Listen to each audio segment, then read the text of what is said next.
Hello दोस्तों। 14 जुलाई 1789 France की जनता सड़कों पे उतर आती है क्योंकि बेस्टाइल जेल पर हमला करने के लिए। बेस्टाइल जेल पर ही क्यों? क्योंकि वहाँ से हथियार लेने के लिए। फ्रांस में ऐसी एक अफवाह उठी थी कि फ्रांस के सैनिक जनता पे गोलियां चला देंगे और उनसे बचने के लिए सैनिकों ने बेस्टाइल जेल पर हमला कर दिया था। और जो फ्रांस के नागरिक थे वो जेल में बंद थे, उनको छोड़ने के लिए यहाँ से फ्रेंच रिवॉल्यूशन की शुरुआत होती है।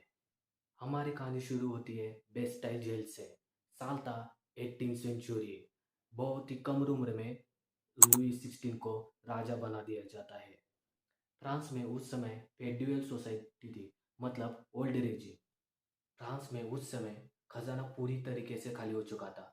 फ्रांस में उस समय 3 प्रकार के लोग रहते थे: फर्स्ट स्टेट, सेकंड स्टेट और थर्ड स्टेट।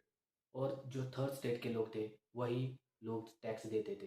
1775 में फ्रांस की पॉपुलेशन होती है 23 मिलियन और 1780 आते तक फ्रांस की पॉपुलेशन होती है 25 मिलियन। उस समय फूड की डिमांड भी बढ़ रही थी और पॉपुलेशन भी बढ़ रही थी, और उसकी वजह से gap between rich and poor बढ़ गई। और जो थर्ड स्टेट में जो लोग थे उन्होंने ट्रेड और मर्चेंट से पैसे कमा लिए और लोग रिच हो गए। उस कारण से उन्होंने एजुकेशन प्राप्त कर ली और उस एजुकेशन के कारण से उन्होंने क्वेश्चन उठाना चालू कर दिया। यहाँ पर उस वक्त के फिलोसोफर का भी बहुत बड़ा रोल है। John Locke, Jean Jacques Rousseau and Montesquieu ने अपने विचारों से एंड बुक और न्यूज़पेपर से जनता के मन में जागरूकता लाई। कहानी फिर से लुई 16 पर आती है। राजा खुद से टैक्स नहीं बढ़ा सकता था, इसलिए उसे एक मीटिंग बुलानी पड़ती है और उसे मीटिंग में उसने वो प्रपोजल रखा कि टैक्स बढ़ाना है। स्टेट जनरल होता क्या है? स्टेट जनरल एक पॉलिटिकल बॉडी थी जहाँ पर हर एक स्टेट अपना रिप्रेजेंटेटिव भेजता था। मीटिंग कब करनी है वो राजा तय करता था।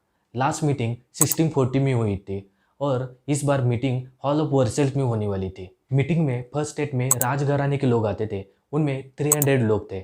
और जो सेकंड स्टेट में लोग थे उनमें प्रीस्ट लोग आते थे, उनमें भी 300 लोग आते थे।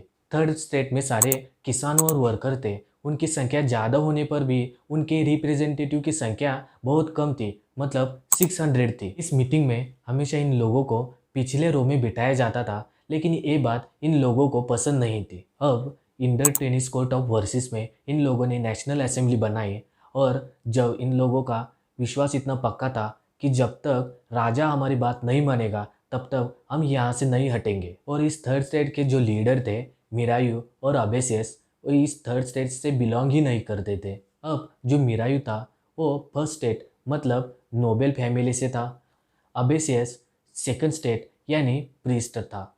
Substance crisis, rise in price और एम्प्टी ट्रेजरी होने के कारण सभी जगह त्राहिमाम मच गई थी। इन सारी घटना से राजा को लगा कि ये लोग मुझ पे हमला कर देंगे और थर्ड स्टेट के लोगों को लगा कि राजा के सैनिक हम पे हमला कर देंगे, इसीलिए थर्ड स्टेट के लोगों ने बेस्टाइल जेल पर ही हमला कर दिया। यही है फ्रेंच रिवॉल्यूशन की कहानी।